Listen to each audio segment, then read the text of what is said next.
അപ്പോൾ എൻ്റെ പ്രിയപ്പെട്ട മുഅ്മിനീങ്ങളെ നാം മനസ്സിലാക്കുക, നാം മരണപ്പെട്ടു കഴിഞ്ഞാലും, അതായത് നമ്മുടെ മരണാനന്തര ജീവിതത്തിലും പ്രതിഫലങ്ങൾ ലഭിച്ചുകൊണ്ടിരിക്കുന്ന ആറാമത്തെ സൽക്കർമ്മം എന്തെന്നറിയുവോ? അള്ളാഹുവിൻ്റെ പ്രവാചകൻ സല്ലല്ലാഹു അലൈഹി വസല്ലമ തങ്ങളെ നമ്മെ പഠിപ്പിച്ച് മനസ്സിലാക്കി തരുകയാണ്. മനസ്സിലാക്കിക്കോ, കേട്ടോളിൻ. ഏതാണ് ആറാമത്തെ സൽക്കർമ്മം എന്തെന്നറിയുമോ? ആദരമാകുന്ന പ്രവാചകൻ നബി മുഹമ്മദ് മുസ്തഫ സല്ലല്ലാഹു അലൈഹി വസല്ലമ തങ്ങൾ അവിടുന്ന് പറയുകയാ, വമുസ്ഹഫൻ വറസഹു. അല്ലാഹുവിൻ്റെ പ്രവാചകൻ നബി മുഹമ്മദ് മുസ്തഫ സല്ലല്ലാഹു അലൈഹി വസല്ലമ തങ്ങൾ അവിടുന്ന് പറയുകയാ, അനന്തരമായി നമുക്ക് ലഭിച്ച വിശുദ്ധമായ ഖുർആനുണ്ടല്ലോ, അത് നമ്മുടെ മരണാനന്തര ജീവിതത്തിൽ നമുക്ക് ലഭിക്കുന്ന, നമുക്ക് പ്രതിഫലങ്ങൾ ലഭിച്ചുകൊണ്ടിരിക്കുന്ന ഒരു സൽക്കർമ്മമാണെന്ന് മഹാനായ നബി മുഹമ്മദ് മുസ്തഫ സല്ലല്ലാഹു അലൈഹി വസല്ലം അള്ളാന്റെ റസൂല് പറയുകയാണ്, നാം മരണപ്പെട്ടു കഴിഞ്ഞാലും നമ്മുടെ ഖബറിലേക്ക് ഇങ്ങനെ പ്രതിഫലങ്ങൾ ഒഴുകിക്കൊണ്ടിരിക്കുന്ന ആറാമത്തെ സൽക്കർമ്മമാണ് വമുസ്ഹഫൻ വറസഹു, നമുക്ക് അനന്തരമായി ലഭിച്ച വിശുദ്ധമായ ഖുർആൻ എന്ന് പറയുന്നത്. അതുപോലെ നമ്മൾ ഖുർആനെ അനന്തരമാക്കണം. പ്രിയപ്പെട്ട മുഅ്മിനീങ്ങളെ, നാം മനസ്സിലാക്കണം. ഇവിടെ മനസ്സിലാക്കേണ്ട മറ്റു ചില കാര്യങ്ങളുണ്ട്. ചില ആളുകൾ ഇന്ന് പള്ളികളിലാണെങ്കിലും വീടുകളിലാണെങ്കിലും ഖുർആൻ ഉണ്ടെങ്കിൽ അത് പഴക്കം ചെല്ലുമ്പോൾ അതിൻ്റെ താളുകൾ ഇളകി പോകുമ്പോൾ അല്ലെങ്കിൽ ചിതലരിക്കുമ്പോൾ അത് മാറ്റിക്കളയുന്നവരുണ്ട്. സത്യത്തിൽ അങ്ങനെയല്ല നാം അതിനെ ചെയ്യേണ്ടത്. അതിൻ്റെ ന്യൂനതകളെല്ലാം മാറ്റി അതിനെ ഉപയോഗിക്കാൻ പറ്റുന്ന പാകത്തിന് നാം ആക്കി അത് നമ്മുടെ ഭവനങ്ങളിലും അല്ലെങ്കിൽ മസ്ജിദുകളിലുമാണ് അത് വെക്കേണ്ടത്. അല്ലാതെ ചെറിയ ചെറിയ ന്യൂനതകൾ വരുമ്പോൾ അത് നേരെ കൊണ്ടുപോയി മാറ്റിക്കളയുകയല്ല ചെയ്യേണ്ടത്. പിന്നെ എന്താണ് ചെയ്യേണ്ടത്? അത് കഴിവിൻ്റെ പരമാവധി അത് ഉപയോഗിക്കാൻ പറ്റുന്നതാണെങ്കിൽ അത് അതുപോലത്തെ രീതിയിൽ അത് കഴിവിൻ്റെ പരമാവധി അത് നാം ഉപയോഗിക്കാൻ തന്നെ ശ്രമിക്കണം. ചെറിയ ചെറിയ പ്രശ്നങ്ങളാണ്, ന്യൂനതകളാണ് സംഭവിച്ചതെങ്കിൽ എന്ത് ചെയ്യണം? അതിൻ്റെ ന്യൂനതകൾ മാറ്റിയെടുത്തുകൊണ്ട് നമ്മൾ എന്ത് ചെയ്യണം? ആ ഖുർആനെ ഉപയോഗപ്പെടുത്തുകയാണ് ചെയ്യേണ്ടത്. കാരണം നമ്മുടെ മുൻഗാമികൾ എന്താണ് ഇത് തന്നിട്ട് പോയതിൻ്റെ അവരുടെ മനസ്സിൽ നിയത്ത് എന്താണ്? ഈ ഖുർആനെ ഹദിയ ചെയ്ത് ഈ ഇതിൻ്റെ പേരിൽ ഇത് ആരൊക്കെ ഓതുന്നവോ അതിൻ്റെ എല്ലാം പ്രതിഫലം എൻ്റെ ഖബറിലേക്ക് ലഭിക്കുമല്ലോ എന്ന അതിയായ ആഗ്രഹത്താലല്ലേ മുഅ്മിനീങ്ങളെ, സത്യവിശ്വാസികളെ, നമ്മുടെ മുൻഗാമികളെ നമുക്ക് ആ ഖുർആൻ തന്നിട്ട് പോയത്. അപ്പോൾ അതിൻ്റെ ചെറിയ ചെറിയ ന്യൂനതകൾ സംഭവിക്കുമ്പോൾ അതിനെ മാറ്റിക്കളയുകയാണോ ചെയ്യേണ്ടതല്ല. അത് കഴിവിൻ്റെ പരമാവധി അത് ഉപയോഗിക്കാൻ പറ്റുന്നതാണെങ്കിൽ അതിൻ്റെ ന്യൂനതകൾ മാറ്റിക്കളഞ്ഞുകൊണ്ട് അത് നമ്മൾ ഉപയോഗിക്കുകയാണ് ചെയ്യേണ്ടത്. ഇനി തീരെ മോശമായി പോയി, അക്ഷരങ്ങൾ പോലും അതിൻ്റെ ലഫ്ളുകൾ പോലും വായിക്കാൻ പറ്റാത്ത, ഖുർആൻ അല്ലാത്ത രീതിയിൽ അതിൻ്റെ അക്ഷരങ്ങളെല്ലാം മാറിപ്പോയി, അങ്ങനെയാണെങ്കിൽ എന്ത് ചെയ്യാം? അത് നമുക്ക് കളയാം. കാരണം മിഷ്കാത്തുൽ മസാബിഹ് എന്ന് പറയുന്ന ഗ്രന്ഥത്തിൻ്റെ അകത്ത് തന്നെ ഒരു ഹദീസുണ്ട്. അവസാന കാലമാകുമ്പോൾ എന്താണ്? വിശുദ്ധമായ ഖുർആൻ അതിൻ്റെ ഹർഫുകളെല്ലാം ഒരു പഞ്ഞി പറന്നു പോകുന്ന പോലെ പ്രപഞ്ചത്തിലൂടെ അലിഞ്ഞതെല്ലാം പോകുമെന്ന്. പിന്നീട് ഖുർആൻ തുറന്നു നോക്കുമ്പോൾ എന്താണ്? ഹർഫുകളൊന്നും കാണൂല, വെറും വെള്ള പേപ്പറുകൾ മാത്രം. അങ്ങനത്തെ ഒരു അവസ്ഥ വരും. അപ്പൊ എന്താണ്? പിന്നെ അതിന് ഖുർആൻ എന്ന് പറയുന്ന ഒരു മൂല്യമില്ലല്ലോ. അപ്പൊ നമുക്കത് അല്ലാത്ത രീതിയിലൊക്കെ കളയാം. അള്ളാഹു മനസ്സിലാക്കാൻ തൗഫീഖ് തന്ന് അനുഗ്രഹിക്കുമാറാകട്ടെ. എന്നാലും നമ്മൾ മനസ്സിലാക്കണം, ഖുർആൻ എന്ന് പറയുന്നത് നമ്മൾ ആദരിക്കുകയും ബഹുമാനിക്കുകയും ചെയ്യേണ്ട ഒരു ഗ്രന്ഥമാണ് വിശുദ്ധമായ ഖുർആൻ എന്നത്. അത് കഴിവിൻ്റെ പരമാവധി ചെറുതായിട്ടും ചെതലരിച്ചോ അതിൻ്റെ ന്യൂനതകൾ മാറ്റിയത് നമുക്കത് എത്ര ഭാഗങ്ങൾ അത് വിട്ടുപോയിട്ടുണ്ട് അതിൻ്റെ ഭാഗങ്ങളെല്ലാം നമ്മൾ പൂർത്തിയാക്കി അത് നല്ല രീതിയിൽ നമ്മൾക്ക് അതൊക്കെ ശരിയാക്കാൻ പറ്റുന്ന സംവിധാനത്തിലൂടെ നമ്മൾ ശരിയാക്കി അത് ഉപയോഗിക്കുകയാണ് ചെയ്യേണ്ടത്. ചെറിയ ചെറിയ ന്യൂനതകൾ പറ്റിയതിൻ്റെ പേരിൽ അതിനെ നമ്മൾ മാറ്റിക്കളയുകയല്ല ചെയ്യേണ്ടത്. അള്ളാഹു മനസ്സിലാക്കാൻ തൗഫീഖ് തന്ന് അനുഗ്രഹിക്കുമാറാകട്ടെ. ഇത് വളരെ ഗൗരവത്തോടെ പ്രിയപ്പെട്ടവരെ നാം ചിന്തിക്കേണ്ട ഒരു കാര്യം തന്നെയാണ്. അതുകൊണ്ട് നാം നമ്മുടെ സമ്പാദ്യം കൊണ്ട് വിശുദ്ധമായ ഖുർആൻ വാങ്ങി നമ്മുടെ പള്ളികൾക്ക് വഖഫ് ചെയ്യുക, ഹദിയകൾ ചെയ്യുക.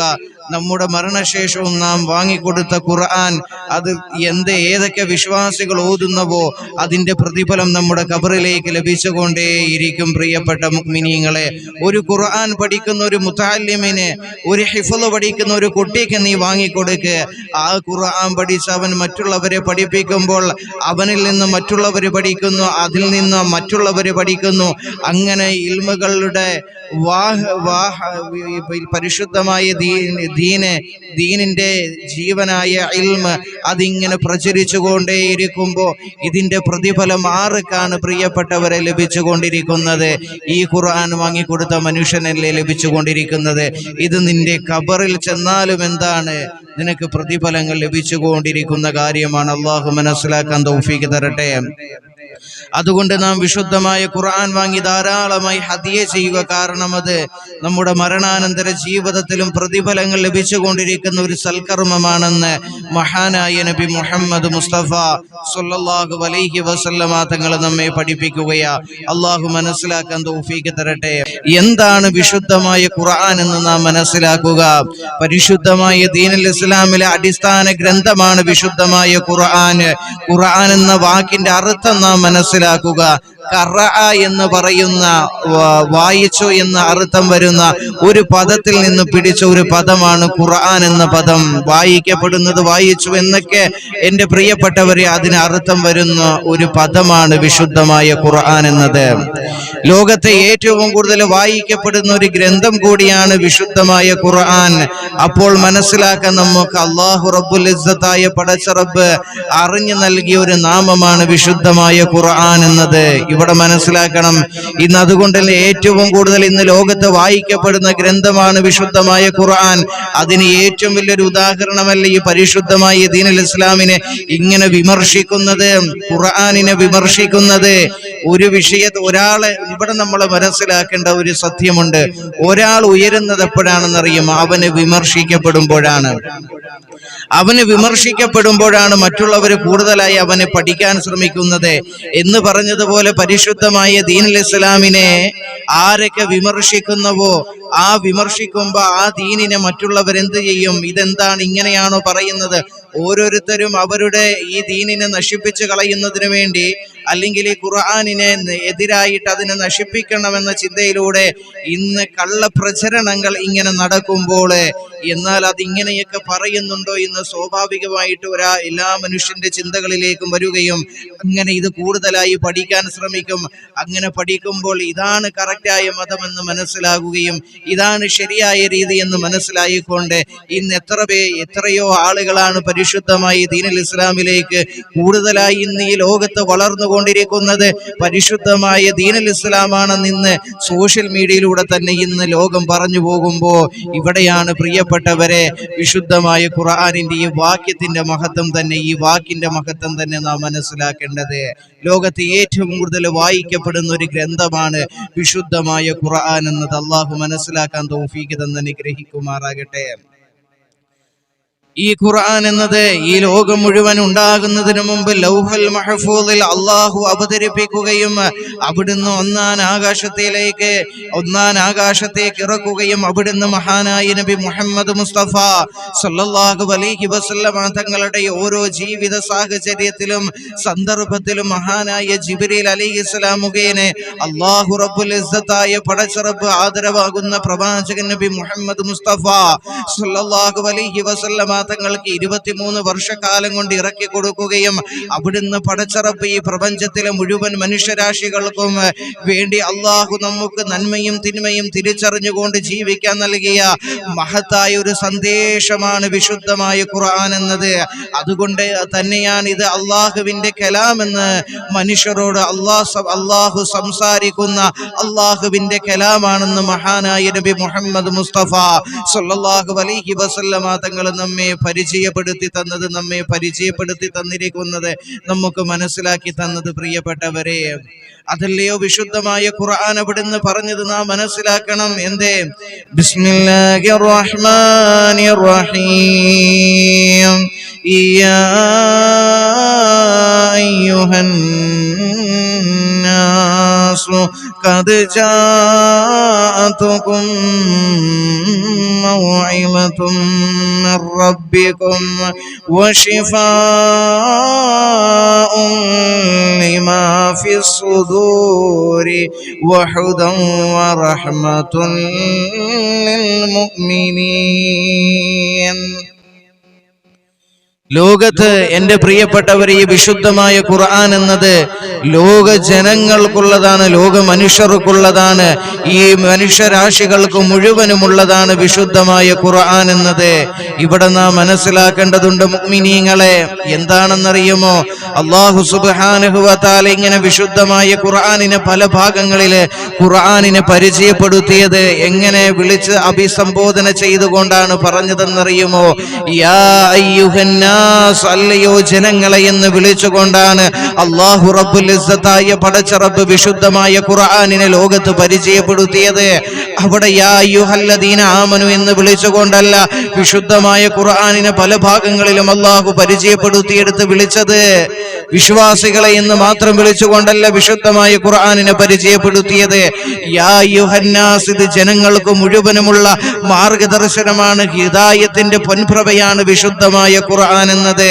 യാ അയ്യുഹന്നാസ് എന്ന് പറയുന്ന പദം വിളിച്ചുകൊണ്ടാണ് അല്ലാഹു റബ്ബുൽ ഇസ്സത്തായ പടച്ച റബ്ബ് വിശുദ്ധമായ ഖുർആനിനെ പരിചയപ്പെടുത്തിയെങ്കിൽ ഇത് ലോകത്തുള്ള എല്ലാ മനുഷ്യർക്കുമുള്ളതാണ് വിശുദ്ധമായ ഖുർആൻ.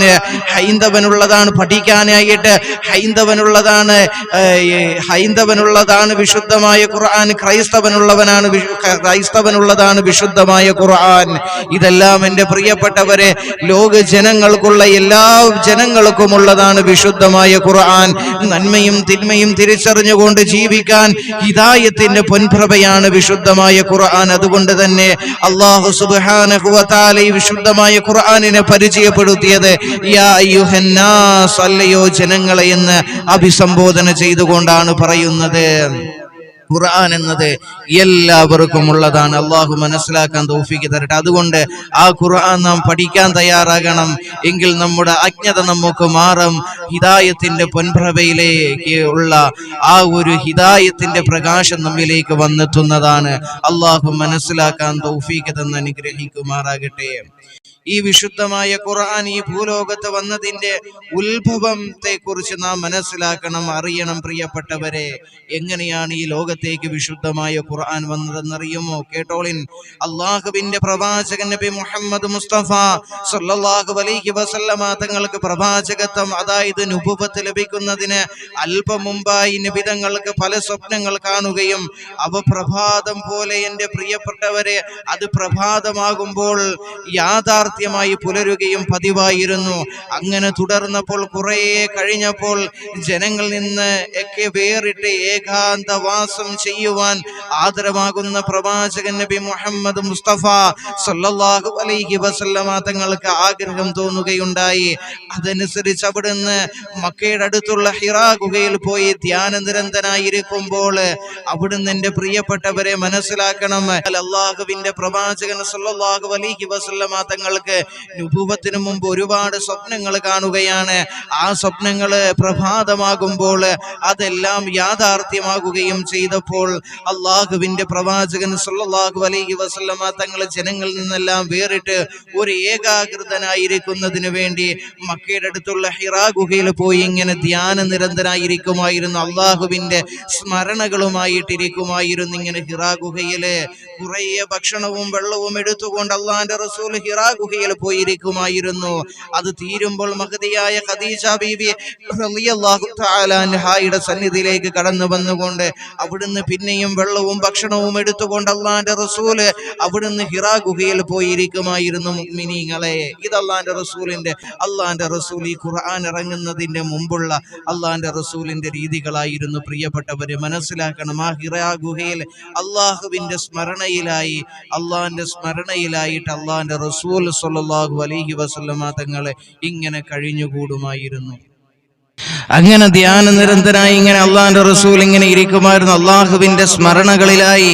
ഇവിടെയാണ് പ്രിയപ്പെട്ടവരെ നാം മനസ്സിലാക്കേണ്ടത്, ഖുർആൻ ഇറങ്ങുന്നതിന് മുമ്പ് അള്ളാന്റെ റസൂലിന്റെ ഒരു രീതിയായിരുന്നു. ഇവിടെ അള്ളാഹുവിന്റെ പ്രവാചകൻ ഇവിടെ നാം മനസ്സിലാക്കേണ്ട മറ്റൊരു കാര്യമുണ്ട്. വിശുദ്ധമായ ഖുർആൻ പോലും അള്ളാഹുവിന്റെ പ്രവാചകൻ സല്ലല്ലാഹു അലൈഹി വസല്ലമ തങ്ങൾക്ക് അള്ളാഹു സുബ്ഹാനഹു വ തആല കൊടുത്തത് എപ്പോഴാണ്? 40 വയസ്സായപ്പോഴാണ്. ഇവിടെ നാം മനസ്സിലാക്കേണ്ടതുണ്ട്, ഈ 40 വയസ്സിന് ഒരുപാട് പ്രത്യേകതകളുണ്ട്. ആദരവാകുന്ന പ്രവാചകൻ നബി മുഹമ്മദ് മുസ്തഫ സല്ലല്ലാഹു അലൈഹി വസല്ലമ തങ്ങൾ പറഞ്ഞു, ഒരു മനുഷ്യൻ 40 വയസ്സെത്തിയിട്ടും അവൻ നന്നായില്ല എങ്കിൽ അവൻ ഏറ്റവും വലിയ മോശപ്പെട്ടവനാണെന്ന് മഹാനായ നബി മുഹമ്മദ് മുസ്തഫ സല്ലല്ലാഹു അലൈഹി വസല്ലമ തങ്ങൾ പറയുകയാണ്. അതിനു മുമ്പുള്ള പ്രായം പക്വതയാകുന്ന ഒരു പ്രായം, അവന്റെ ജീവിതത്തിൽ അപാകതകൾ സംഭവിക്കും. ആ അപാകതകൾ സംഭവിക്കുമ്പോൾ എന്താണ് എന്റെ പ്രിയപ്പെട്ടവരെ, അവൻ തൗബ ചെയ്യുമ്പോൾ അല്ലാഹു സുബ്ഹാനഹു വ തആല അവന് പുറത്തു കൊടുക്കും എന്ന് പറഞ്ഞ് അവർക്കൊരു പ്രോത്സാഹനമല്ല നൽകിയത്. എന്ന് പറഞ്ഞ് 40 വയസ്സ് കഴിയുമ്പോൾ അവരുടെ തൗബ സ്വീകരിക്കത്തില്ല എന്നുമല്ല പറഞ്ഞത്. തൗബ സ്വീകരിക്കും, പക്ഷേ പിന്നീട് 40 വയസ്സ് കഴിയുമ്പോൾ നമ്മൾ എന്താണ്, നമ്മുടെ ജീവിതത്തിലെ കുറച്ച് മാറ്റങ്ങളൊക്കെ സംഭവിക്കണം, മാറ്റങ്ങളൊക്കെ വരുത്തണം. നമ്മൾ മനസ്സിലായോ?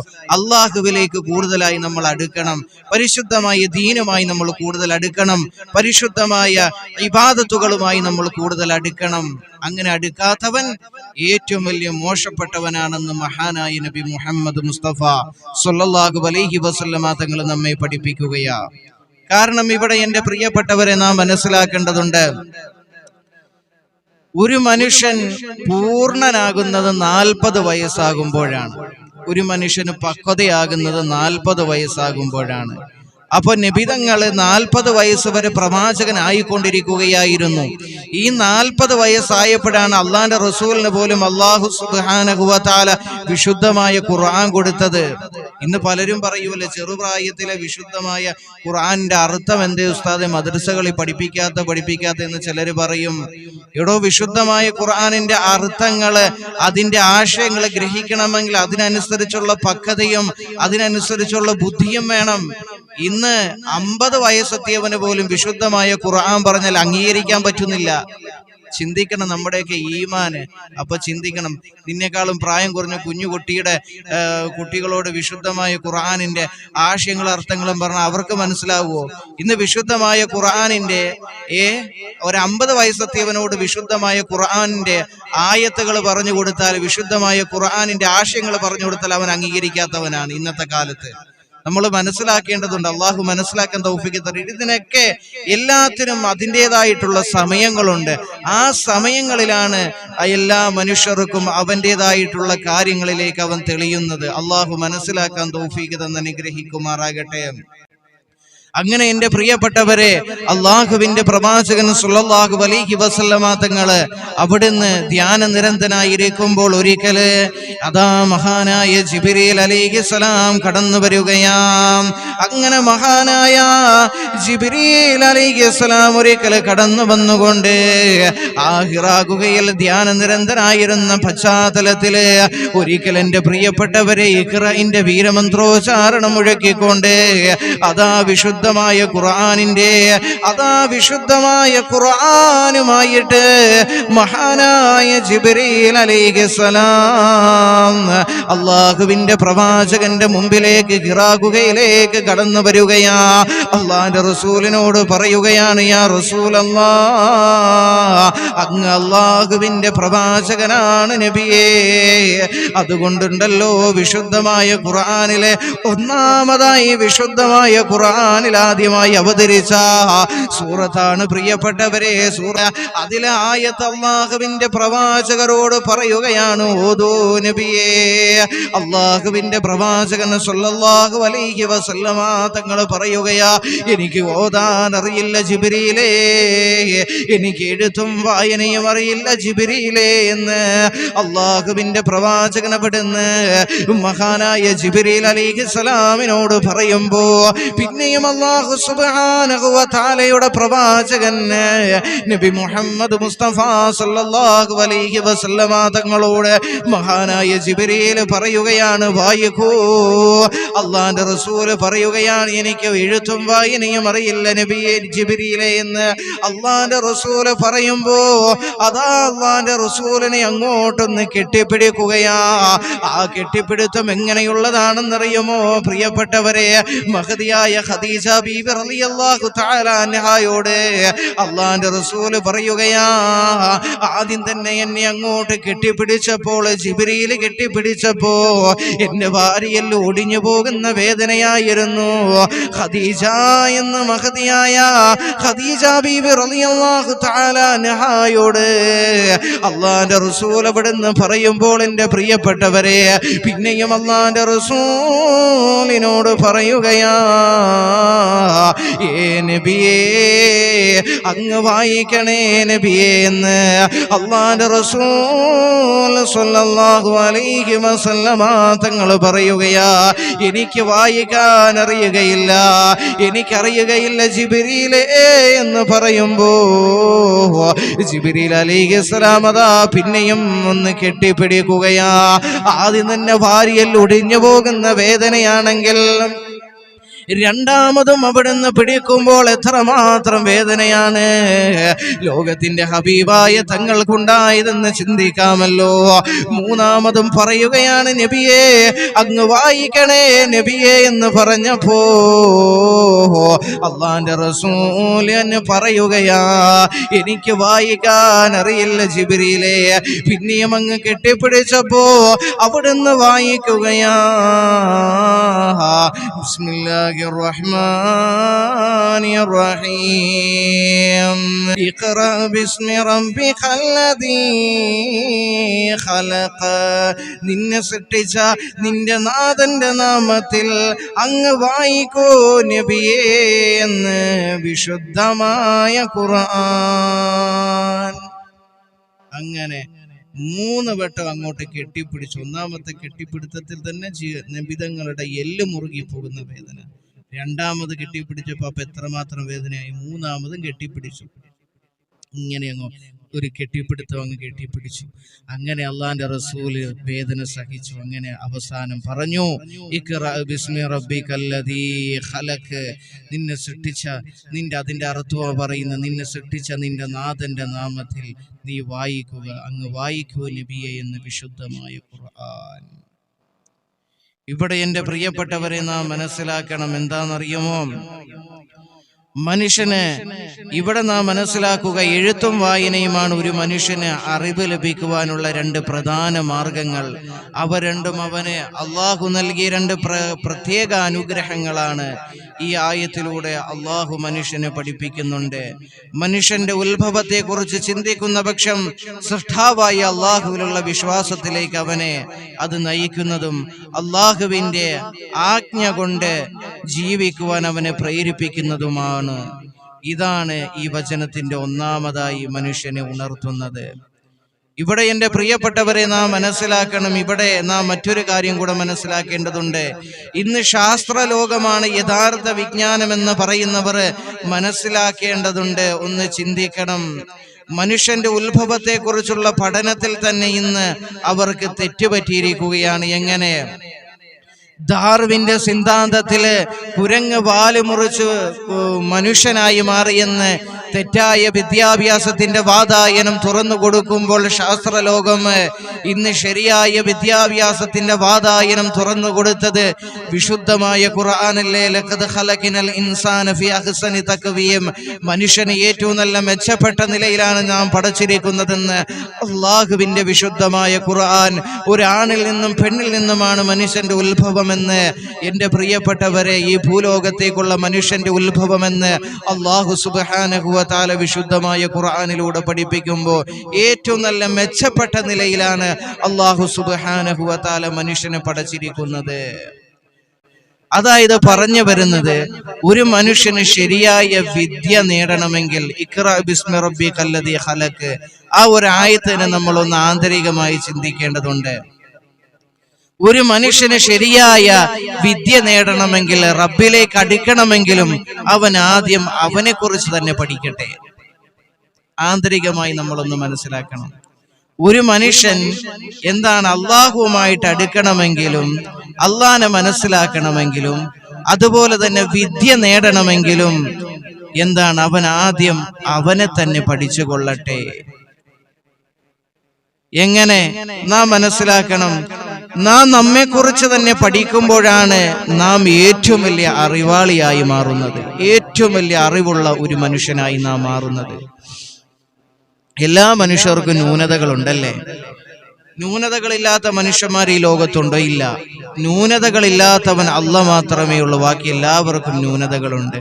എല്ലാ മനുഷ്യർക്കും ന്യൂനതകളുണ്ട്. അപ്പോ എന്റെ ന്യൂനതകൾ ഞാൻ മനസ്സിലാക്കി അത് ദീനീപരമായിട്ട് ഞാനത് തിരുത്താൻ കഴിയുമ്പോഴാണ് എനിക്ക് മറ്റുള്ളവർക്ക് പറഞ്ഞു കൊടുക്കാനായിട്ട് ഒരു പ്രചോദനം ഉണ്ടാകുന്നത്. ഒരു ഉപദേശം കൊടുക്കാനായിട്ട് ഒരു ഉപദേശം കൊടുക്കുമ്പോൾ എന്താണ് അത് മറ്റുള്ളവർക്ക് ഒരു പ്രചോദനമാകുന്നത്. എനിക്ക് ന്യൂനതകളുണ്ട്, മനുഷ്യർക്കെല്ലാ ന്യൂനതകളുണ്ട്. എൻ്റെ ന്യൂനതകൾ, നമ്മുടെ ന്യൂനതകൾ മറ്റുള്ളവരെ പറഞ്ഞു തരുമ്പോൾ അത് ദീനീപരമായിട്ട് അത് മാറ്റാൻ കഴിയുമ്പോഴാണ് അന്ന് നമുക്ക് അറിവുണ്ടാകുന്നത്.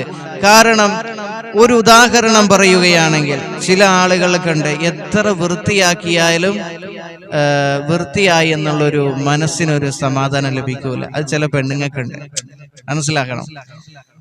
അപ്പം ഇത് എന്നിലുണ്ടെങ്കിൽ അത് എന്തുകൊണ്ടാണ് അത് ഉണ്ടാകുന്നതിനുള്ള കാരണങ്ങള് എല്ലാ നബിതങ്ങളും പഠിപ്പിച്ചു തന്നിട്ടുണ്ട്. അത് വസ്വാസാണ്, മനസ്സിലായ?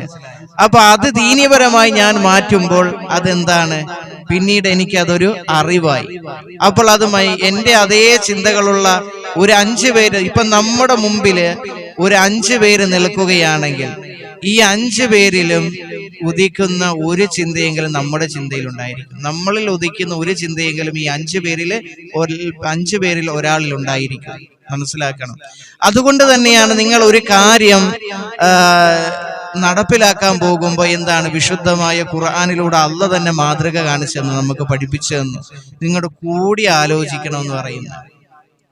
ഒരാളുടെ ചിന്തയിൽ തന്നെ ഉദിക്കുന്ന കാര്യങ്ങൾ അതെല്ലാം ശരിയാകണമെന്നില്ല.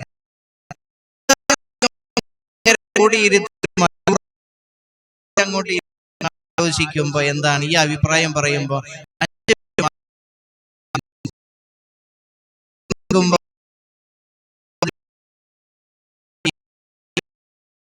എന്താണ് നേതാവ് പറയും.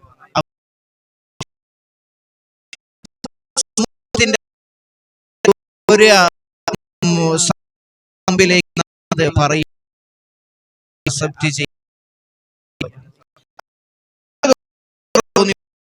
ഞാൻ അങ്ങോട്ട് പറയും. ഒരു രാജ്യത്തിന്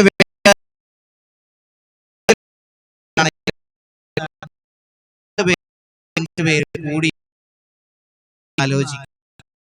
ആലോചിച്ചിട്ട് എന്ത് ചെയ്യണം, അത് പറയുമ്പോഴാണ് ശരിയായ രീതിയിൽ ജനങ്ങൾ പറഞ്ഞ പോലെ എന്റെ ന്യൂനതകൾ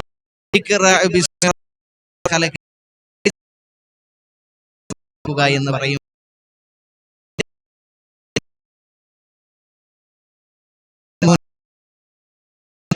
മറ്റുള്ളവർ പറഞ്ഞു തരുമ്പോ എനിക്ക് ഇന്ന ന്യൂനതകളുണ്ട്. നമ്മ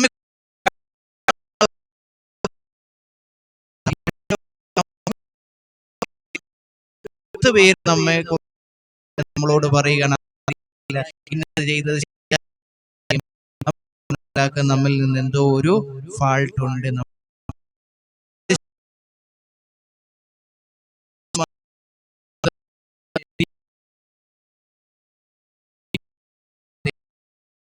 ശരിയാക്കുമ്പോൾ നമുക്ക് അറിവായി മാറും. എടുത്തു നോക്ക്, മീഡിയയിലെ ആണെന്ന്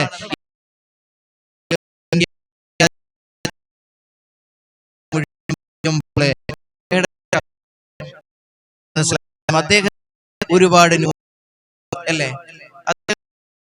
സോഷ്യൽ മീഡിയയിൽ ഇന്റർവ്യൂ ഞാൻ എല്ലാ സംഭവം ഇതൊന്നും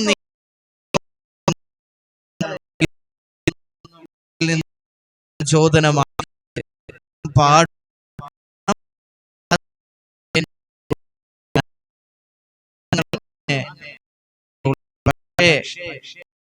ഞാൻ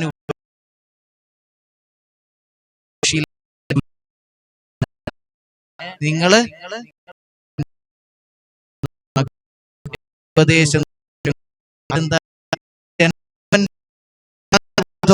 പറഞ്ഞു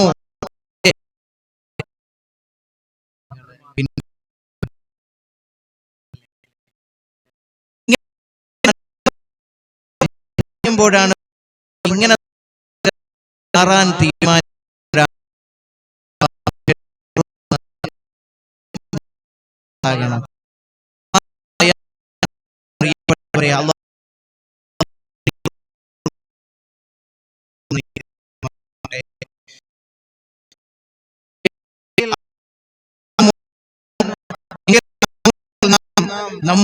നമ്മുടെ മനസ്സിൽ കഴിയും നമ്മൾ കൊടുക്കുന്ന ഉപദേശങ്ങളില്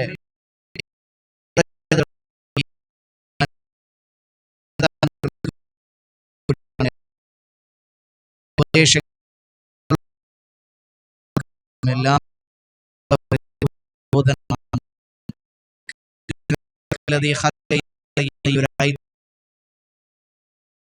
മനസ്സിലാക്കി ഇത് ആയത്തിലൂടെ പഠിപ്പിക്കുന്നുണ്ട്. അള്ളാഹു മനസ്സിലാക്കാൻ തൗഫീഖ് തരട്ടെ. അതുപോലെ തന്നെ നിന്നിലൂടെ പഠിക്കുക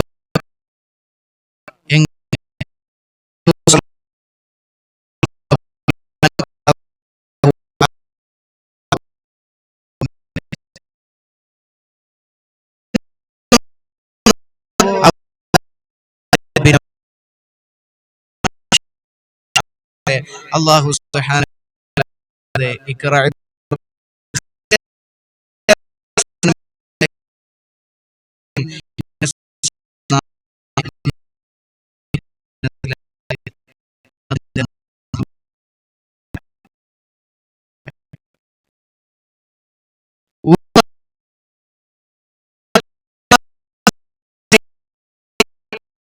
ഒരു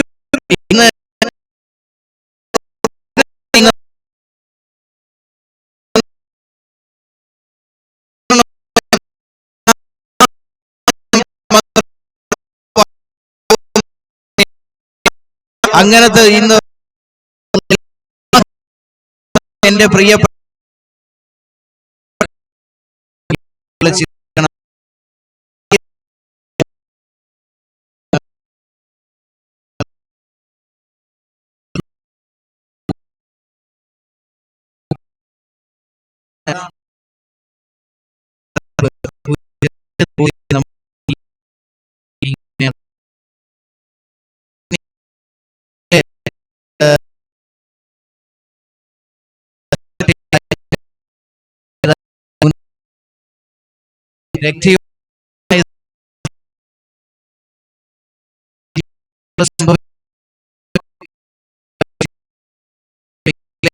അങ്ങനെ ഒരുപാട് ന്യൂനതകൾ സംഭവിക്കും. എന്നാൽ ഇതെല്ലാം കൃത്യസമയത്ത് എല്ലാ കാര്യങ്ങളും നമ്മുടെ ശരീരങ്ങളിൽ ചെയ്തു തരുന്ന അള്ളാഹുവിന്റെ പരിശുദ്ധി, അള്ളാഹുവിന്റെ ഖുദ്റത്ത്, കഴിവ് എത്രയോ വലുതാണ് നാം മനസ്സിലാക്കണം.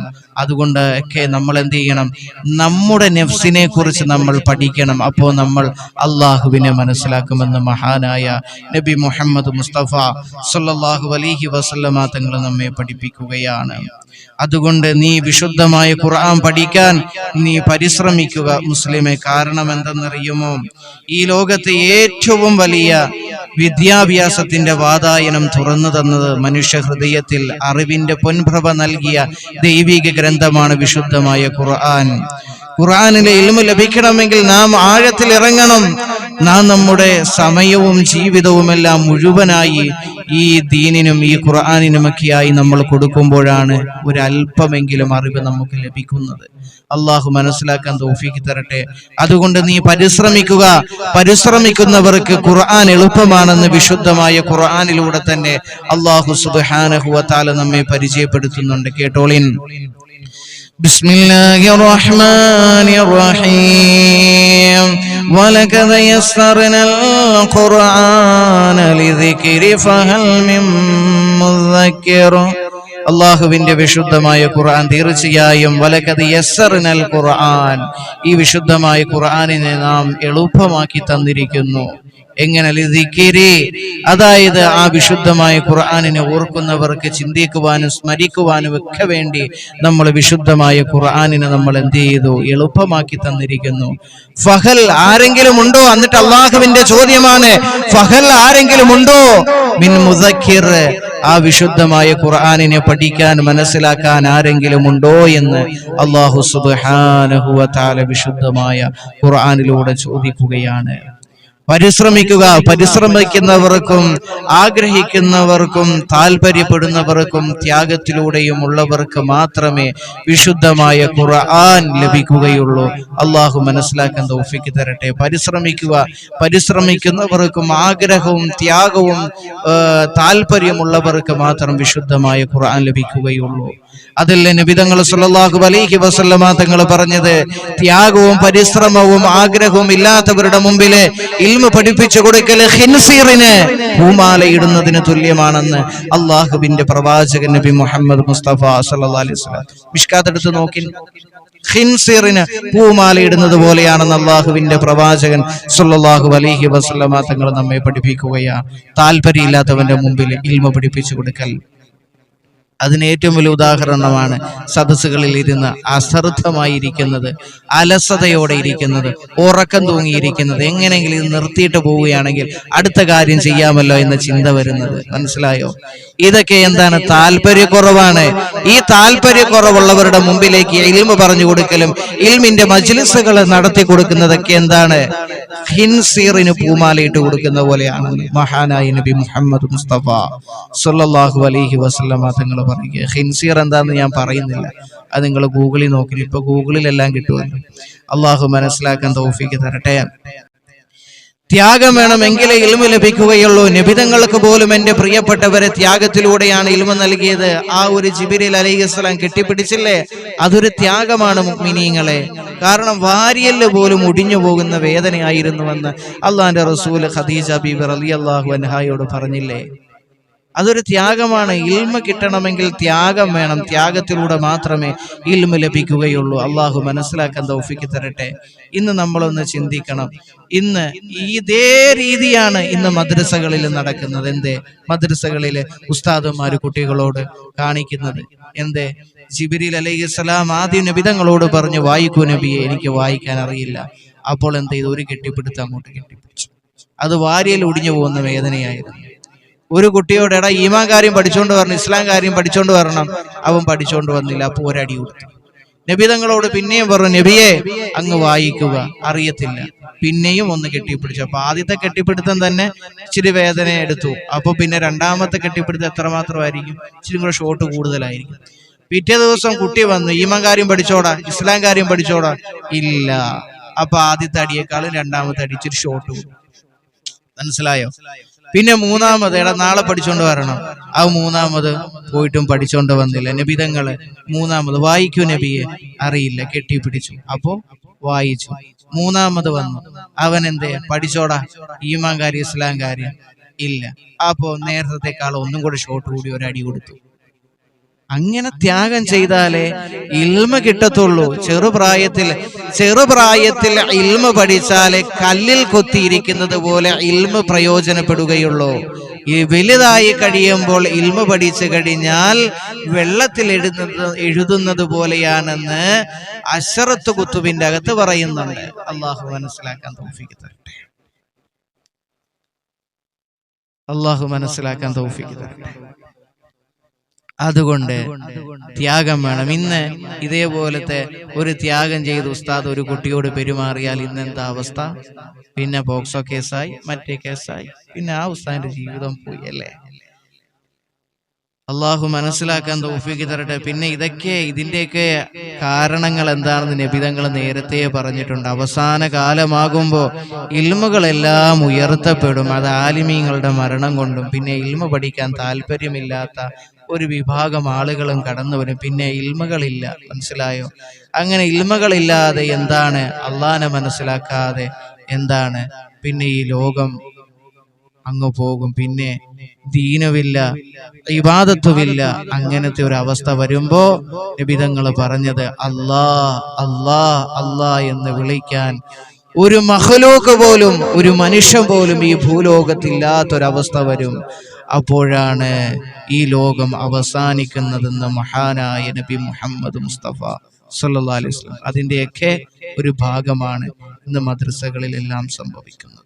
അള്ളാഹു മനസ്സിലാക്കാൻ തൗഫീഖ് തന്ന് അനുഗ്രഹിക്കുമാറാകട്ടെ. അപ്പൊ പറഞ്ഞു വരുന്നത്, അനന്തരമായി നമുക്ക് ലഭിച്ച വിശുദ്ധമായ ഖുർആൻ അത് നാം ഇല്ലാതാക്കരുത്. മാത്രമല്ല, നാം നമ്മുടെ സമ്പത്ത് കൊണ്ട് ഖുർആൻ വാങ്ങി ധാരാളം ഹദിയ ചെയ്യുക. അത് ജാരിയായ സ്വതക്കയാണെന്ന് മഹാനായ നബി മുഹമ്മദ് മുസ്തഫ സല്ലല്ലാഹു അലൈഹി വസല്ലം. അള്ളാഹു മനസ്സിലാക്കാൻ തൗഫീഖ് തരട്ടെ.